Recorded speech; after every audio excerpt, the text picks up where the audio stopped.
We'll hear argument first this morning in Case 12-126, McQuiggin versus Perkins. Mr. Bursch. Thank you, Mr. Chief Justice, and may it please the Court. We're not dealing here with the situation where a prisoner is trying to gather new evidence. AEDPA has a tolling rule to take care of that problem. We're also not dealing with anything that prevents a petitioner from filing, because that's the problem you solved in Holland. What we have here is the question of when a petitioner must file his federal habeas petition when he has the evidence and there are no barriers to filing. And 2244 D1D addresses that exact question. It says within 1 year. Now, Mr. Perkins asks for a fairly dramatic expansion of Holland. What he wants is equitable abrogation with no diligence, no fault, or any other factor. And our primary position is that you should simply apply the plain language of 2244 D1D. Mr. Birch, I thought that Perkins, didn't he say that you could take into account, I'm looking for the brief, you could take into account delay as a factor in whether his actual innocence gateway plea should be heard? Well, he does say that, and we read that as a concession that sometimes if you wait too long, that can actually trump a claim of actual innocence. And so, at a minimum, our alternative position is that you have to act with diligence. That's not quite what he's saying.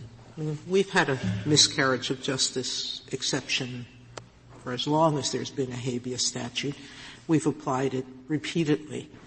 It's not that it trumps it, but that it puts into doubt the evidence you're claiming, proves your actual innocence. It's not the sort of situation where, as reasonable, as due diligence will do, which is to override even an actually innocent person. Well, we think what he says is it really puts into question the validity of your claim. Justice Sotomayor, it represents the same kind of principle. You've got to act quickly or adverse consequences can happen. But what diligence does that his rule doesn't do is it recognizes this compelling countervailing state interest in having notice and an opportunity to investigate evidence as soon as it's discovered. You know, and the problem here, we don't have any issue at all if it takes 10, 15, 100 years to find new evidence. But once he has that evidence, the burden is on him to come forward so that the state has the opportunity to investigate. You know, it's a small point and doesn't go to the general issues you have to discuss with us, but just on the small point, he gets, I forget exactly the detail, he gets an affidavit that Jones did it within a year. He has one. Yes. Now, if I were the prisoner, I'd say, this one might not work. Maybe I can get two, and then he gets the second, which makes a certain amount of sense to me, although a substantial period of time elapses. And the same thing happens with the third. It makes sense to me that the prisoner might try to wait for the third. How does that factor into your diligence, assuming we get there? Yes, Justice Kennedy, there's a very simple solution to that problem.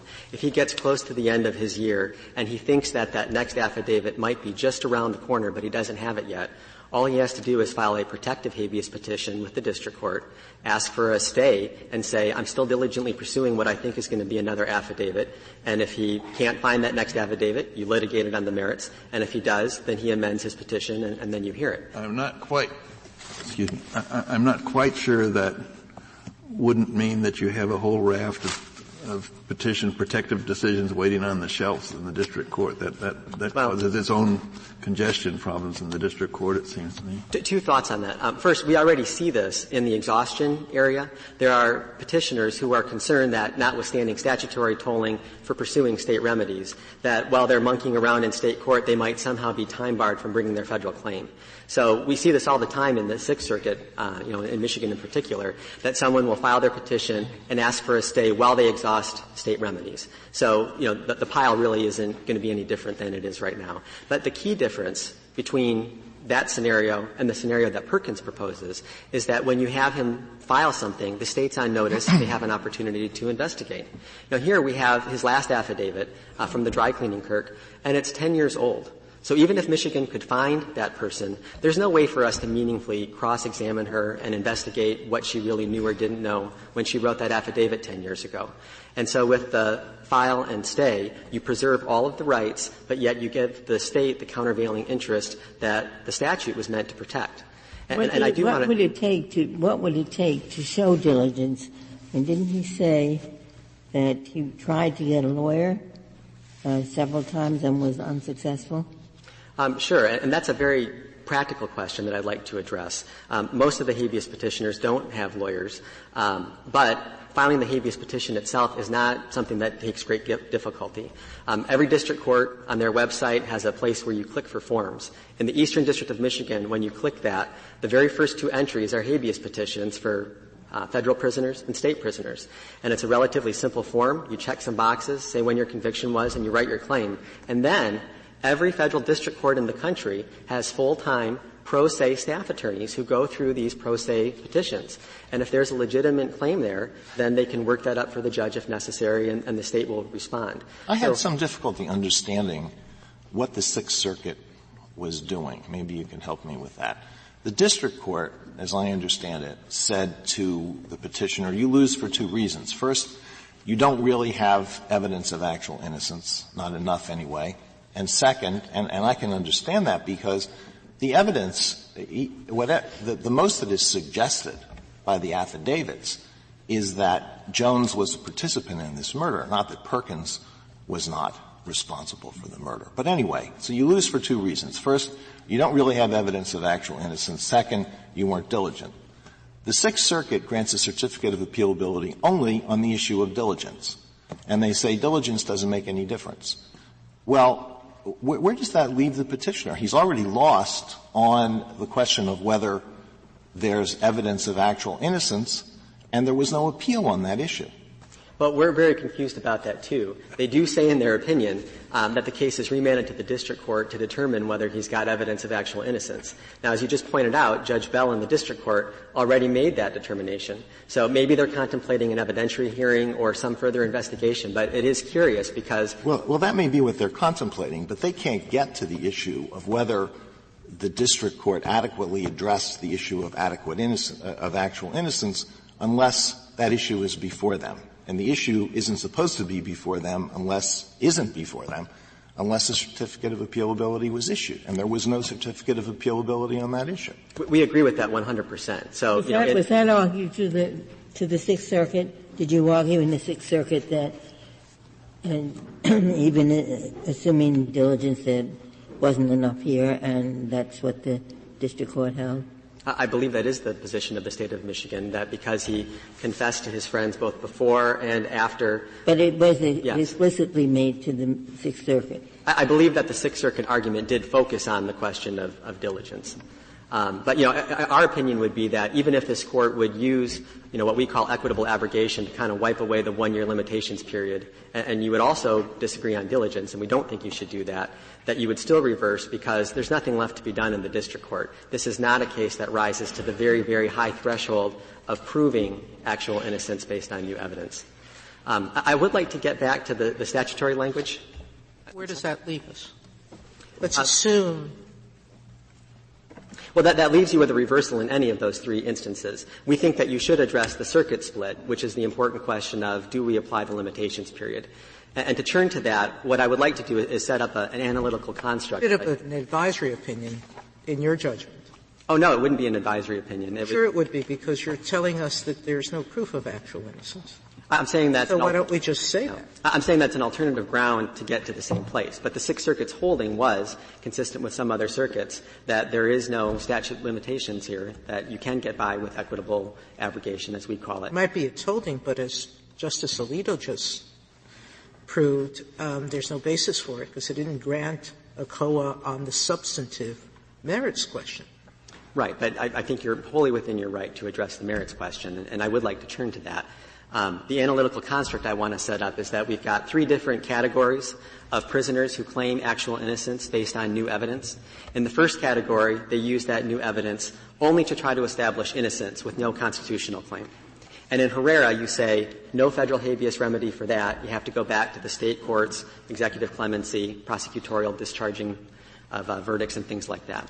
The second category is where you have a prisoner who uses new evidence as a gateway. It's not related to the constitutional claim that they assert, the true schloop gateway. And that's not actually this case either, and you could reserve that question, although I'm happy to talk about that.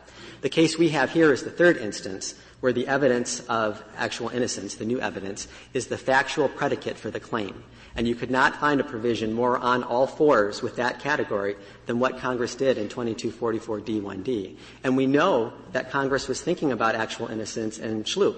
For those of you who are interested in the context, in the legislative debate in 95 and 96 before AEDPA's enactment, we have Senators Feingold and Kennedy and Dodd, among others, talking about how this new statute is going to eliminate claims of actual innocence based on new evidence. In fact, Senator Feingold even mentions the schloop decision. And yet Congress adopts 2244d1d and all the rest of the provisions by a 91-8 vote. So Congress had this Court's decision in schloop in the back of its mind. It considered this particular construct, and it said, no, we want a one-year limitations period. I do want to your three-way classification, you began with Herrera. Correct. And in a way, you're saying that your three loops back into Herrera a bit, because here the innocence is the factual predicate. Right. And in the Herrera case, there is no constitutional claim. So there is no factual predicate. It's just a standalone I'm innocent claim. And this Court has said appropriately so that the federal habeas remedy doesn't cover that. You know, if you think about the remedies you can get from state courts, from prosecutors, from executive clemency, it's a rather big circle. And AEDPA is a much smaller circle that's subsumed in that. And you recognize in Herrera that just because you don't fall within the habeas circle doesn't mean that you can't get relief. In fact, if you look at the examples that the amici brief cite on the respondent side, in almost every case, the final decision is motivated by state action. There's a governor who grants clemency in a couple cases. There's a state attorney general's office that dismisses charges in others, county prosecutors who do the same. One, which the amicus brief characterizes as a habeas grant, is actually the Illinois Court of Appeals in a state proceeding reversing. You know, these are the best examples that they have for why you need an equitable abrogation rule, and yet in the vast majority of those cases, it's the state system that's solving the problem. Now, I do want to go back to what I think is the trickiest question, and that's, Justice Kennedy, the second category of prisoners, those who are using actual innocence to prove not their underlying constitutional claim, but simply the schloop gateway. And I would respectfully submit that even there, Congress has closed the door with 2244d1d. And the best way to understand that is by looking two sub-provisions earlier in the second and successive petitions category. And this argument that I'm going to make now is a little bit different than the way we did it in the brief, which was, you know, they had it there, they don't have it here. If you look at 2244... Before you present the argument, yes. You are saying that Congress overruled schloop. Is that what the point you're making? The contextual point that I was making was that Congress knew about schloop. It was brought up in the debate that this was essentially changing the schloop rule and allowing someone who claims actual innocence not to present their claim, and Congress swept those objections aside by a 91-8 vote. The successive petitions. No, they were talking in the legislative record just generally about actual innocence and claims of miscarriage of justice. So the textual argument that I want to present involving successive petitions is that when you're looking at 2244, you flow from successive petitions down to the statute of limitations. What that means is that if you have a successive petition, Congress requires you to prove actual innocence and diligence, and you still have to prove that you satisfy the statute of limitations. The Seventh Circuit recognized this in the Escamilla case. So what that means is that even when Congress had a situation where they knew that someone had presented evidence that would satisfy a heightened actual innocence standard, they still required that you satisfy the statute of limitations. Where is that in the text? What are you relying on in the text of 2244? I'm relying on 2244B, which is the successive petition provision. It requires you to first prove that you've got evidence of actual innocence and then also demonstrate that you have diligence. And after you've already gotten through what I'll call the actual innocence statutory gateway, you're still required to satisfy the statute of limitations. If Congress was concerned about Schloop and wanted to make a situation where someone with evidence of actual innocence did not have to comply with the limitations period, they would have put an exception in the successive petition subprovision, and they didn't do that. You don't have 2244B in your brief, do you? Unfortunately, the text is not there, no. That is unfortunate. Yes. Well, as we explained in the briefs, if you're relying on it, I mean. Well, as we explained in the briefs, both parties rely on that. The fact that you have an actual innocence exception only 2 subprovisions earlier is strong reason to think Congress didn't intend it here. But I'm making a different argument now, which is — I'm sorry, go ahead. Which is simply that Congress considered the instance where you've established a statutory actual innocence gateway in B2, the successive petition, and still required that it be timely filed because the State's interest in having notice and an opportunity to investigate is so important. But are you saying that this case is a fortiori from a successive petition? Because this isn't a successive petition. No, this is not. What I'm using the successive petition provision to demonstrate is that, consistent with the legislative history, Congress is demonstrating here in 2244D1D that there is no special actual innocence. See a difference. Well, you're saying that Congress knows how to write. Yes, I am. Exception if they want it, but this B does apply to successive petitions, and this is really before that. Well, my point is that if Congress anticipated that actual innocence could be a gateway to circumvent the limitations period, then certainly they would have put that exception in the successive petition sub B2, where they said, all right, if you establish actual innocence, we're still going to make you comply with the limitations period. Well, now, your friend on the other side, I think, argues that they put that in expressly because they limited what would be the otherwise applicable miscarriage of justice provision in the question that's before us now. Right. But what is your answer to that? If he was right about that, then in B, you would also see another provision that says, and anyone who satisfies this statutory actual innocence standard doesn't have to comply with the limitations period. And we think that's dispositive. Now, when I'm sorry, I don't understand. I mean, there is a presumption that's been long-standing that at least with respect to the filing of your first petition, that it is a statute of limitations subject to exceptions, including the manifest injustice one. It would seem to me that if they intended not to have that apply, they would have done what they did with the successive petition, but they chose not to. Actually, Justice Sotomayor, the history of this statute and of the case law isn't quite that way. And I want to draw a sharp distinction between this case and Holland with respect to history.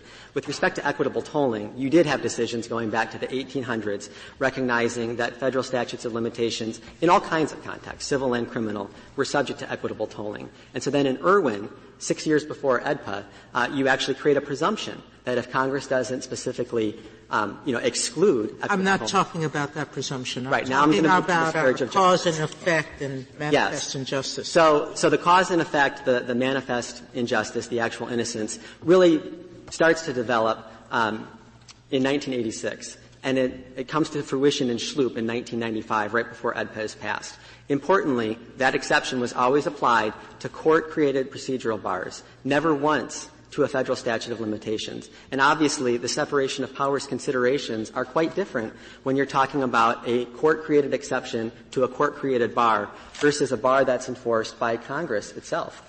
But you're creating a world in which this would function as an exception to a state time limit, but not to the AEDPA time limit. That's Why correct. does that make any sense? Because it was the court itself that created the judicial exception to the state filing. And so then — or I'm sorry, that created the bar with respect to the state filing. And so then it was completely within the court's power to make an exception to that bar.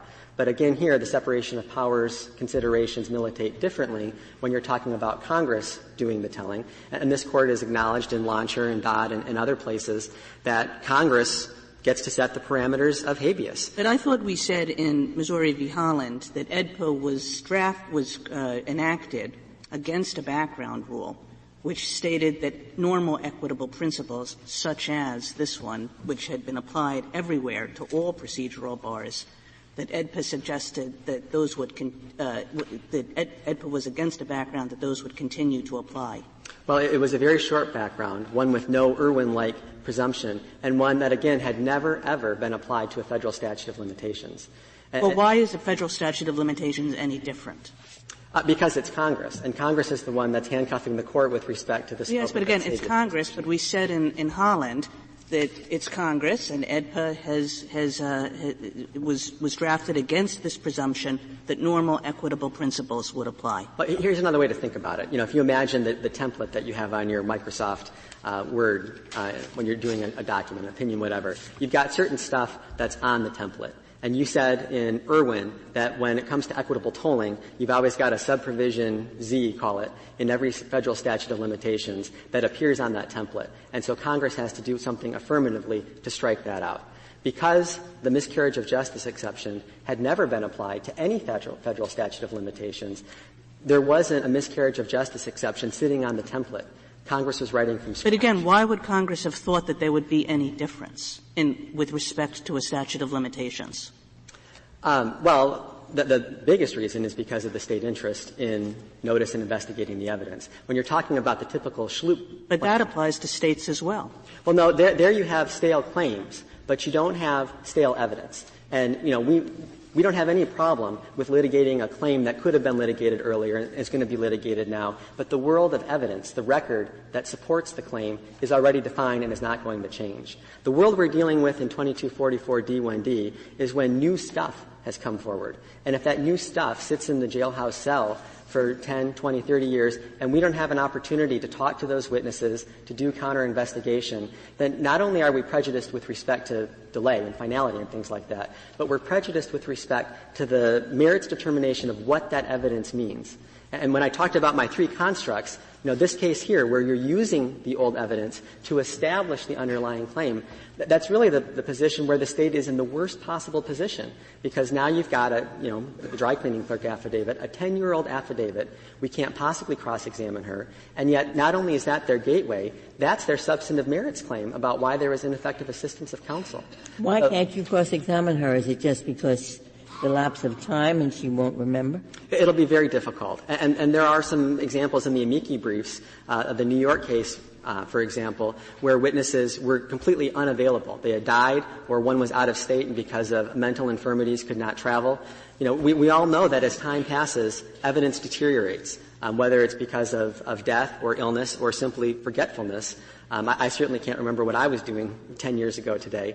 And the affidavit that she submitted was quite short. And that one affidavit is just a microcosm of the problem when you don't come forward immediately with evidence. One other point that I want to make, really on the equities here, because we're spending a lot of time. Do you have any idea how many actual innocence claims win on the underlying constitutional issue? Right. The number that win is small, but what this case demonstrates is that the number where it's claimed is very high. In fact, in Michigan, where we deal with procedural default every day, somewhere between a third and a half of our petitioners claim actual innocence so that they can use schloop to get past the failure to prove cause and prejudice. On the attempt? Well, in the Sixth Circuit, a little more than in some other circuits, but generally not very many. Not many.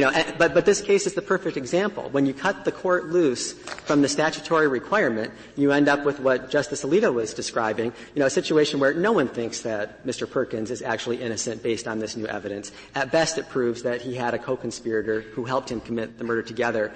And yet now we've got this Sixth Circuit order, which reportedly sends us back to the trial court to do who knows what? I mean, how do you prove that he's not innocent? Well, a jury already did that. The jury heard all the evidence. They had a presumption of innocence. All the constitutional rules that should have been were applied to that trial, and the jury said he's guilty, and there's not a presumption of innocence anymore. And the equitable point that I wanted to touch on is that this is not just about prejudicing the state's interest. If you allow claims like these to go forward, it also prejudices those who have legitimate claims of actual innocence, the needle in the haystack. And Justices O'Connor and Kennedy, in their Herrera concurrence, talked about the haystack problem, that when you keep adding hay to that pile, not only is it harder to find the needle, the truly meritorious claim, but at some point the federal judges just give up and they stop looking. Why is it that the meritorious claim is going to be the one that's going to be hidden? Because there's so many. It's important to understand that notwithstanding the limits that Congress was trying to put on these habeas petitions when it enacted AEDPA, that we actually have more habeas filings on an annual basis today than we did before AEDPA was enacted. That's not going to stop the filing. This is just one small rule to cut the haystack down a little bit and make it that much easier to find the needle. And if you can find that occasional needle, and we submit there's not a lot of those, Federal judges are going to be more inclined. But you want to keep it out altogether. No. You want an potentially innocent person. No, that is not our position. And I want to be really clear about this. First, they've got the year. But if they go past a year, they've got the state system. And what the examples in the amici briefs demonstrate is that. But they don't have the federal system. No, they don't. As a first habeas. But as the Alabama amici brief explains, every state has got a process for hearing these claims, no matter how old they are. You've also got the prosecutors who look at these, and they don't want to keep innocent people in jail. And then lastly, you've got clemency, which this Court has always recognized as the remedy for those who assert true actual innocence but have no constitutional violation to assert.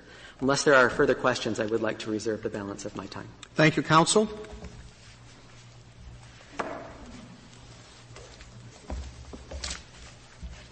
Mr. Riedler.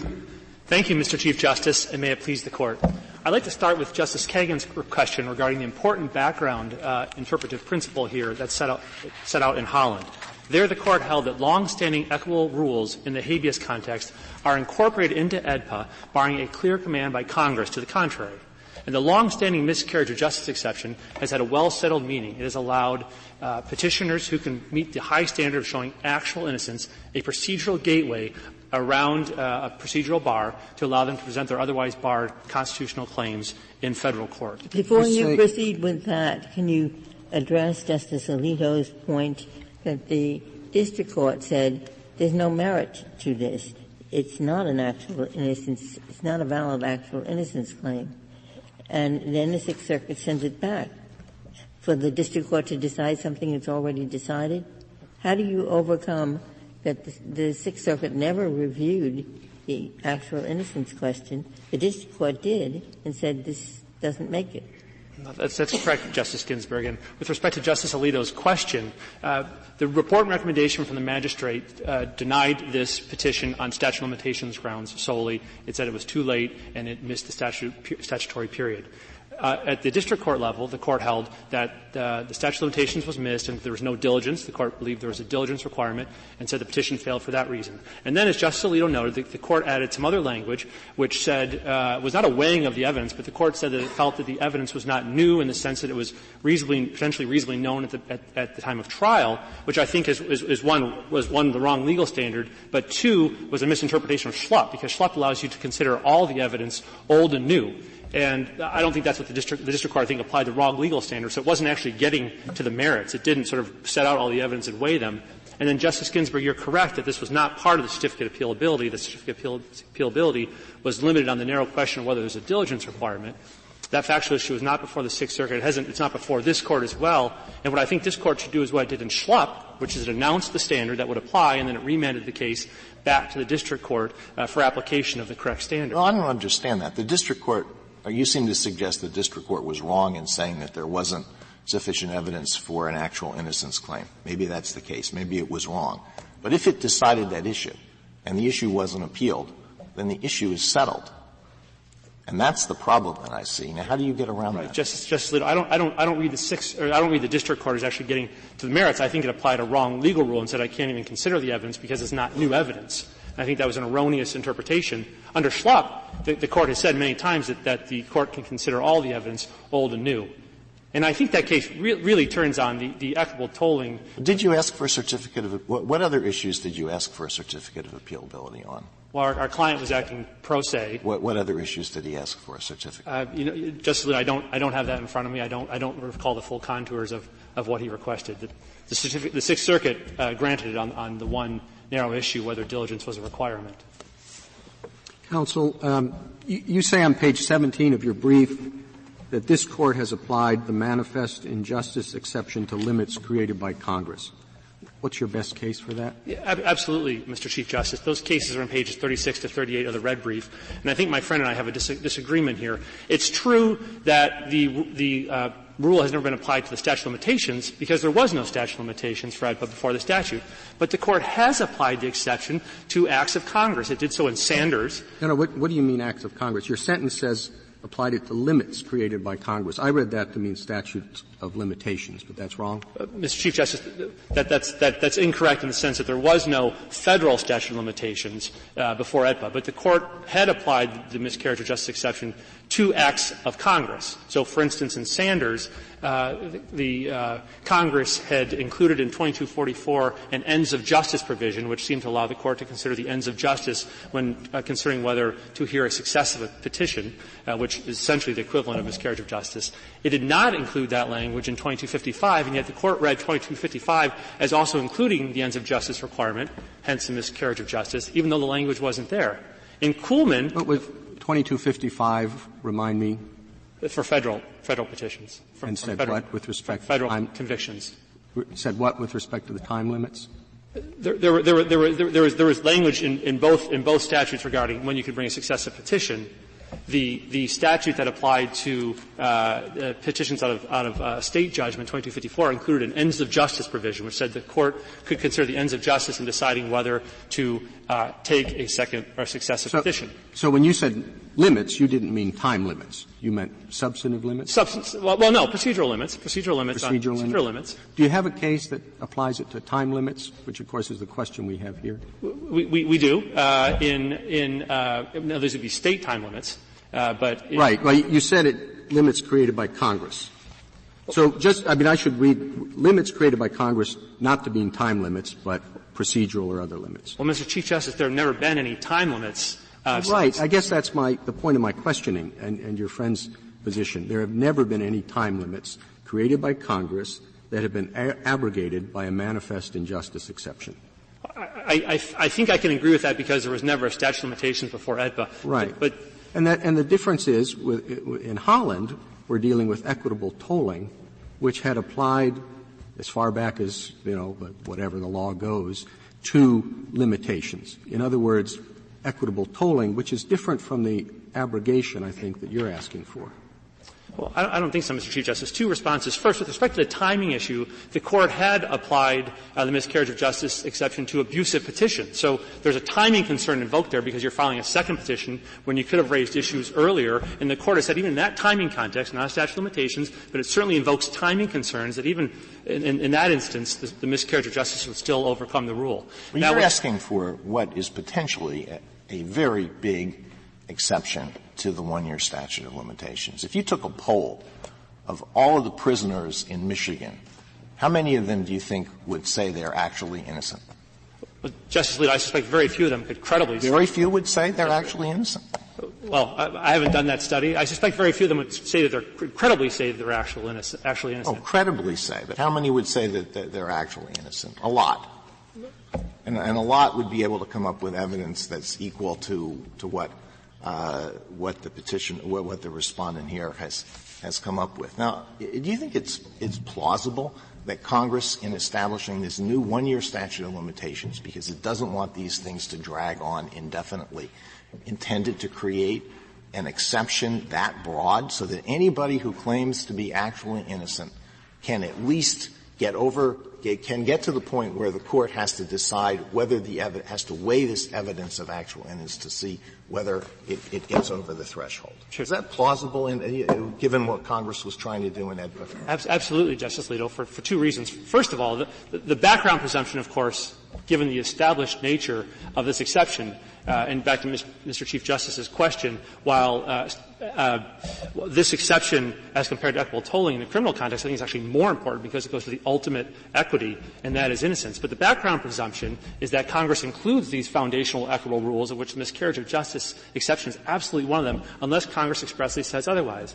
Now, Justice Alito, no petitioner is going to want to find themselves in the schluck world where they've missed the statute of limitations. It's not a place they're going to want to be. They're going to absolutely want to file within a year if they can. Sometimes they miss that period, and what the Court has said, in those rare circumstances where you can make a credible, compelling showing of actual innocence, we'll allow you to round the statute of limitations. But no petitioner wants to be in that circumstance because the Schlepp standard is so high. I'm not sure that's right. They don't want to definitely file within 1 year if they don't have anything to say.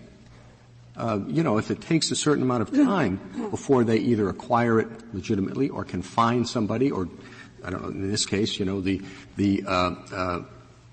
co-defendant dies, everybody has no reason anymore to, object and pin it on him. I mean, there are a lot of reasons that it's in some of these prisoners' interest to drag things out and then to file if they don't have anything to say within the 1 year. They need time to either, from your point of view, legitimately develop the evidence, or from your friend's point of view, concoct it. Well, and the statute speaks to that. And I think we do have a disagreement on interpretation of the statute, but Section 2244 D1D does speak to the discovery of new evidence which goes to support a claim. I think Congress... And the statute of limitations would run from the discovery of the new evidence, not from... That's correct, Justice Ginsburg, to the extent that the evidence goes to support a claim. Congress included a typical discovery rule. If you discover new evidence that supports the factual underpinnings of your claim, that starts the 1 year period over again. But critically, and I think my friend and I have a disagreement here, critically, with respect to that provision, if you find evidence that solely goes to your innocence, that provision is not triggered. Meaning you don't get another year if you find completely exculpatory evidence that shows you're not innocent. You don't necessarily get another year. And there's a hypothetical I can give you. If your underlying claim is a Batson claim, a structural error claim, and you fail to raise it and you miss the 1 year limitations period, but then 10 years later you find DNA evidence that completely exonerates your client, that was unknown to anyone. So it's not the basis for an IAC claim. It's not the basis for prosecutorial misconduct. In that instance, the statute doesn't start the limitations period over. You're entirely out of luck, which is why Congress had to have meant to include the innocence exception for just that kind of case, so that petitioner at least has the ability to try to meet the Schlepp standard. But that's very odd, because if you have somebody who's actually innocent, then you're saying that person can't get out of prison unless the person happens to have a good constitutional claim that's totally unrelated to the fact that the person is actually innocent. This is very odd, isn't it? Well, I don't think so, Justice Alito, in the sense that all this is a gateway to allow them their first opportunity to bring a federal habeas petition. Ordinarily, they're out of luck, but if they brought evidence that is so compelling that shows that there may well have been a miscarriage of justice because this person is shown under the Schlepp standard that they're actually innocent, then in that instance the Court has always said that we're going to allow those claims to be heard, at least in the first instance, by a federal court for a first petition. Your friend responds to that point, I think, by saying that every state allows collateral review in that instance, and that what we're talking about is simply preclusion of the second bite at the apple, or third bite at the apple, I guess, by assumption, in the federal system. Well, Mr. Chief Justice, I'm not sure that's correct to the extent that we've already raised our underlying constitutional claims in state court. Those have been exhausted. So the Michigan rule, as I read it, doesn't allow us to go back to state court and present our constitutional claims again. They've already been adjudicated. What about the actual innocence claim? The innocence evidence you may be able to pursue that under the state rule, but that is more akin to a freestanding. Is that the most I thought I understood your friend to say, and he can correct me if I'm wrong, that every state has an avenue for considering that. Well, two responses. One, I think every state has different rules, and so the application of the exception has never turned on sort of what the alternative potential state rule is. That was true in House and true in Schlepp, where there were state alternatives. But two, those state alternatives go to freestanding innocence claims, where you're not alleging that there's an underlying constitutional violation. What you're saying is similar to Herrera, and that is that I have evidence that shows, setting aside any error with the trial and no errors, I have evidence that shows I'm innocent. That's a completely different concept, and what we're getting at here is the case where you, one, have evidence of innocence, and two, have a constitutionally corrupt trial, or at least an allegation of a constitutionally corrupt trial. Well, assuming for the sake of argument that there is this exception, why shouldn't diligence be required?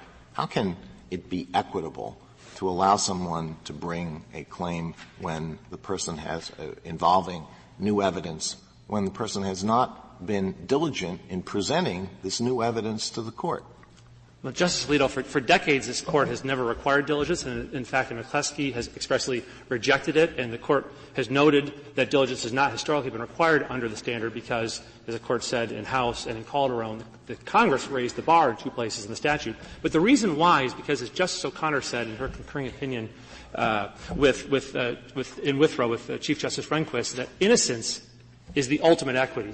And it trumps — diligence is not the ultimate equity, it's innocence. And if a petitioner can come forward and make a credible showing of actual innocence, that, standing alone, has always been enough to allow a federal court to at least go ahead and then reach the underlying claim. You have a larger category.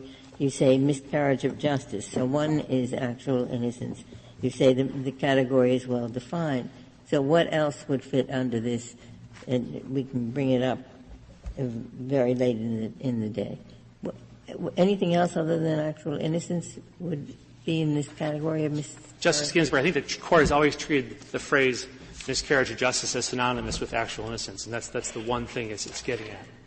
It's a narrow exception, difficult to meet, but it's always included cases where you can make a bribed juror is not miscarriage of justice?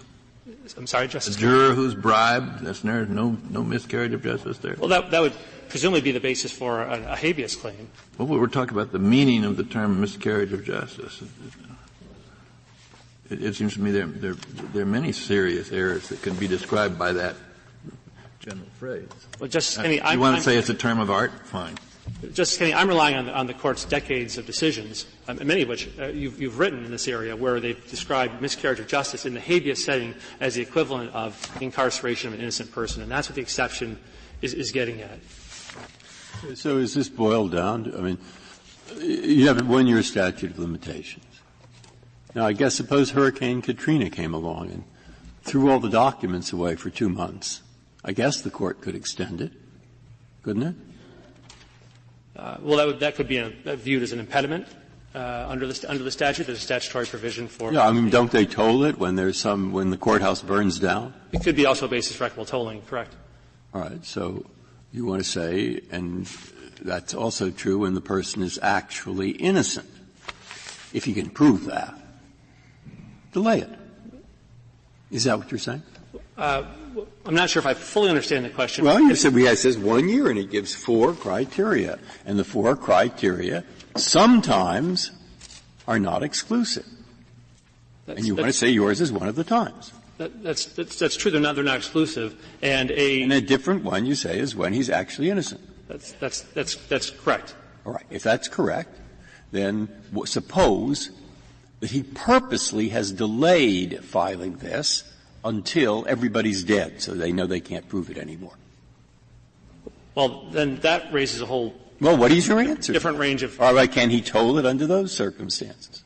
Well, as the Court said in Schlupp, the timing of the submission by the petitioner can certainly be considered in the Schlupp analysis. So the answer is, in your view, if he deliberately and without cause delays it for 5 years, his filing, just so everybody will die, you would say, okay, I'm not worried about him.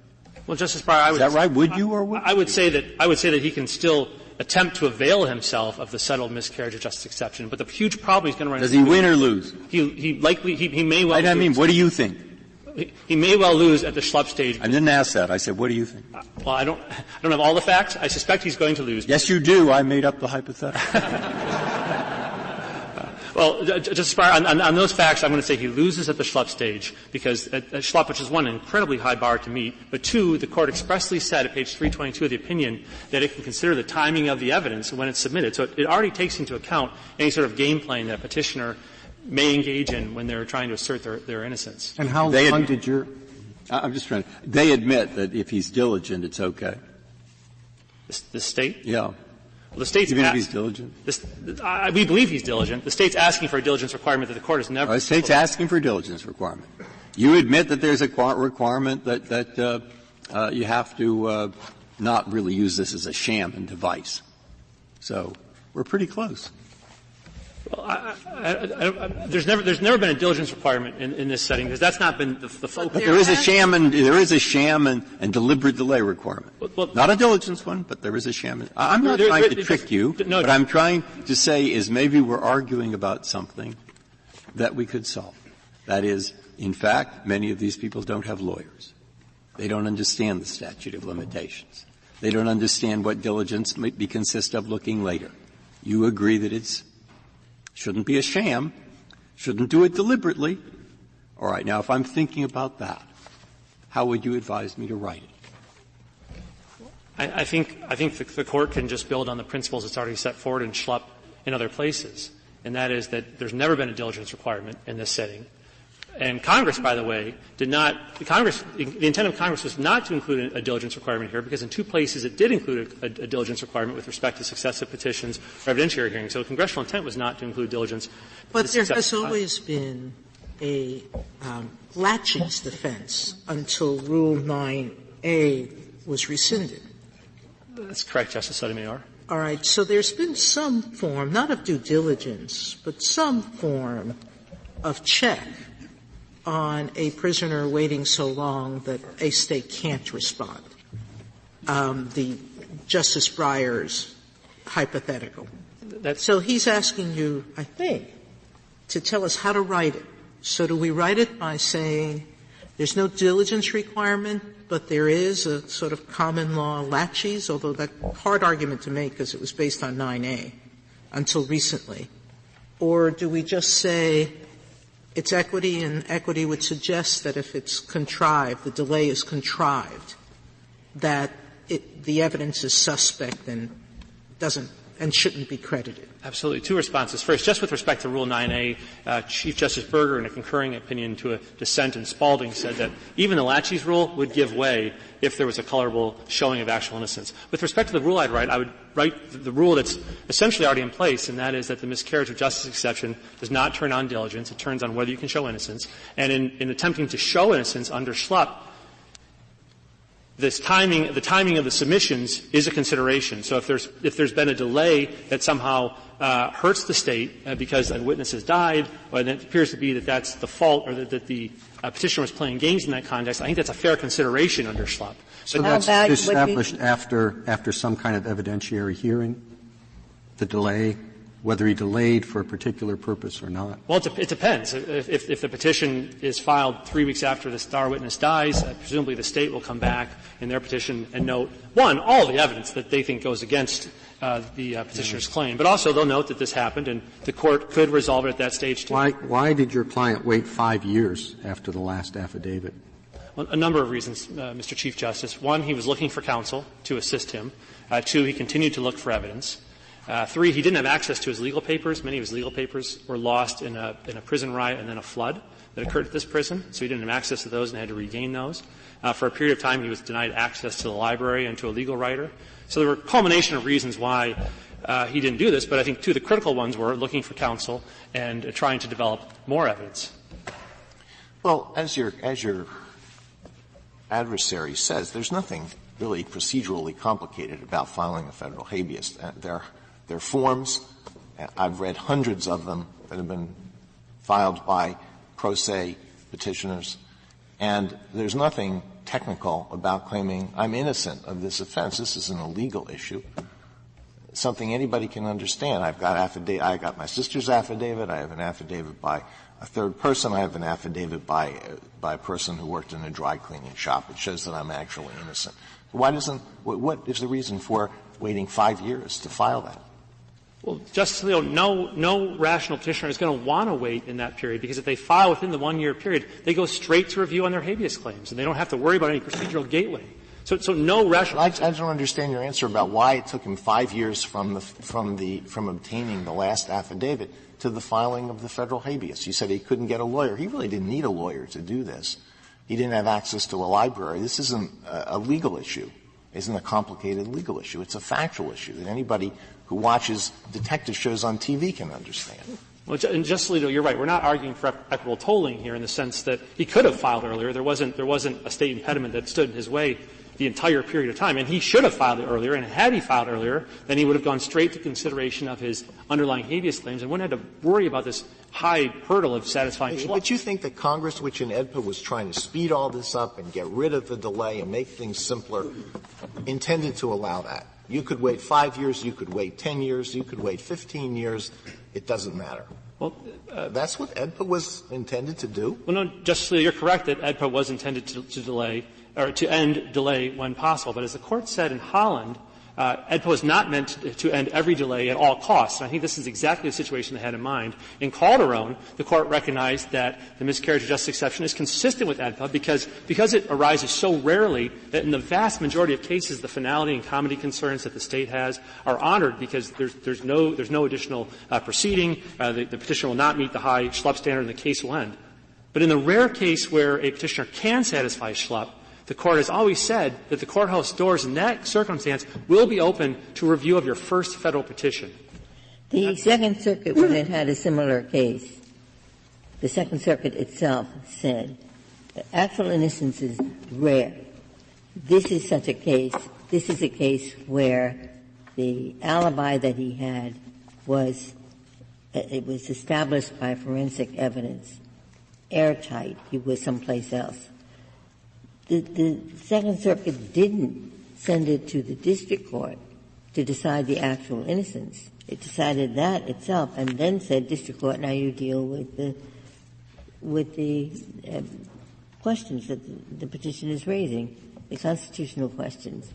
But the Sixth Circuit just seemed to be it didn't matter whether the actual innocence claim had any solid basis. And they sent it back to the district court. It shouldn't, if there is an actual innocence gateway, shouldn't the Court of Appeals determine that before it returns the case to the district court? I think ordinarily, yes. I think the Sixth Circuit said here that there was a gateway, and it was remaining the case back to the district court. Yes, but it didn't find out anything about whether this claim was a good one. That's correct. That's correct. And I'm still puzzled about what happens next. The case goes back to the district court, and the district court is told diligence doesn't matter. The district court said, yes, but I thought that the claim was worthless. Well, it's correct that the case should be remanded back to the district court, just like this case, but just like the court did in Schlupp, where it announced the standard and remanded back to the district court for application. But here, I disagree with that reading of the underlying opinion, in that the court doesn't set out and sort of weighing all the evidence and saying, here's what I find in favor of the petitioner and here's what I find in favor of the State. What the district court said is that it said the timing of the evidence was somehow a problem because the information was known at trial, which I think is, again, wrong for two reasons. I think the petitioner is able to use the information because the problem, of course, was his attorney was told about some of these things but didn't actually assert them or didn't interview one of the key witnesses. One of the affiants was on the prosecution's witness list, and my client's lawyer didn't even interview that person, let alone call them. And then the court, I think the trial court misunderstood Schlupp, because Schlupp allows you to consider all the evidence, old and new, make appropriate credibility determinations, consider the timing of the evidence, and determine whether that standard has been met. And I think that's what should happen here for the first time in our view. And there was a question earlier with respect to how often the Schlupp standard is met. In response to the reply brief, we did a search of the circuit courts, and we found, since Schlupp was decided, 8 circuits that have upheld or have found that Schlupp was satisfied. If you add in-house, then that adds 9 appellate cases where Schlupp was satisfied. So it's a narrow range of cases, extremely difficult to meet. But I mean, the whole question, and your friend made the point, the question is how many are filed and how many cases does the claim arise, not how few times it's upheld.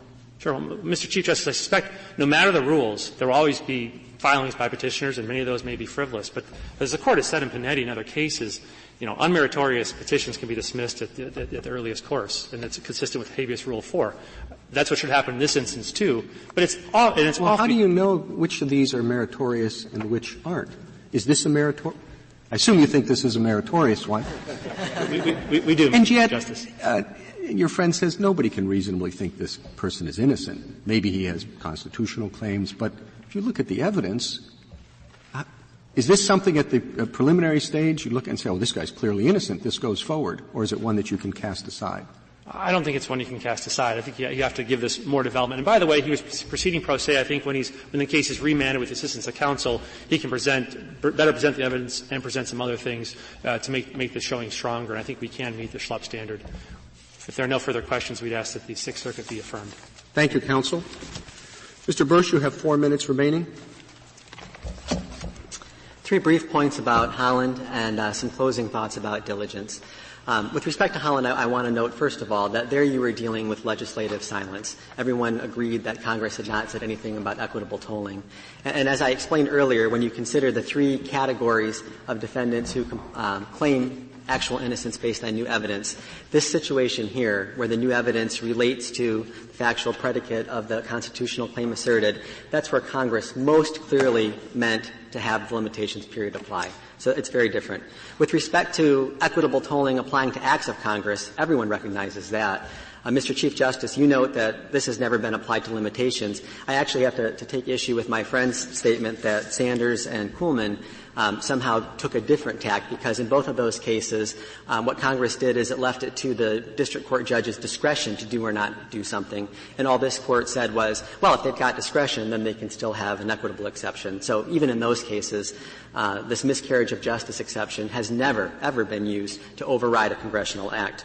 The last thing is that in equitable tolling, you are dealing with the fault of the petitioner. Hurricane Katrina or something else happened that wasn't their fault. And here, it's entirely within the petitioner's control. All they have to do is print the form, check the boxes, attach the evidence, and then file the claim. And they have an unlimited time to find evidence, and then 1 year after that to file. Now, with respect to diligence, you had suggested earlier some way out of this puzzle about why Congress would have put the actual innocence exception into the second and successive petition provision and not had one for first petitions? Yes. So that seems really quite odd to me. I mean, a number of my colleagues have said, well, can we really believe that Congress contemplated this? But, I mean, don't we have evidence that Congress contemplated it in the second and successive context, a slightly tighter version? Wouldn't it be quite odd to say that Congress contemplated an actual innocence exception when you're on your second petition, but barred it when you're on your first? What sense would that make? Yeah, let me explain that, and I'm glad you raised that, because, besides the legislative history that informs what we're looking at here, what they did in 2244 D1D is they made it broader. They said even if you don't claim innocence, if you're coming forward with new evidence, we want the court to hear that constitutional claim if you bring it within 1 year. The reason they didn't mention it there is because it would have made the provision narrower, and they didn't want to do that. Then they ratcheted it up with respect to successive petitions, making you pass through the successive petition actual innocence gateway and then comply with the limitations period.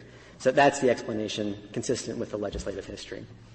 Well, I guess I'm just not sure I understand that. I mean, they could have added a separate provision, just saying there's an actual innocence exception, or there's not, consistent with the way they did it in the second and successive petition.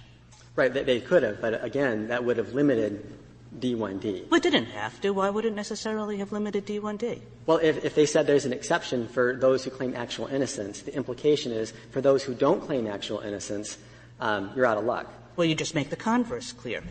Well, if we could rewrite congressional statutes with hindsight, maybe we could draft a All I'm suggesting statute. is that your interpretation of the statute creates a glaring anomaly, that people would be out of court on the first petition, then they could turn around on their second petition, which is usually disfavored, and get an actual innocence exception. No, that's not the way that we interpret this at all. Under either provision, you're stuck with D1D. You've got to file within a year. All that the successive petition adds to it is that you do have a statutory actual innocence gateway to pass through first that you don't have on your first petition. That's our position. I do want to close with some thoughts about diligence. Looking for counsel, we've talked about how simple it is to file these things. The papers lost in the prison riot and the access to the library are related, and it's because Defendant Perkins incited the prison riot. So he's hardly in an equitable position of claiming any tolling benefit from that. And with respect to the rule, Justice Breyer, we can't have a diligence rule if you go to that point based on intent, because the interest that's being vindicated here is not the purpose of the petitioner. What do you think about the words discovered and exercise of due diligence? You could manipulate those words so as to deal with the circumstance of the, say, below average IQ person who doesn't have a lawyer, who isn't certain about what to do, and what counts as diligence and discovery in that case? And are you objecting to that? Do you object to that? What do you think? Sure. Briefly. As long as it takes into account that the state's interest in timeliness is at its apex when we're dealing with new evidence that relates to the actual constitutional claim. And they're asking for not equitable tolling, but extraordinary tolling that you should reject. Thank you, counsel. Case is submitted.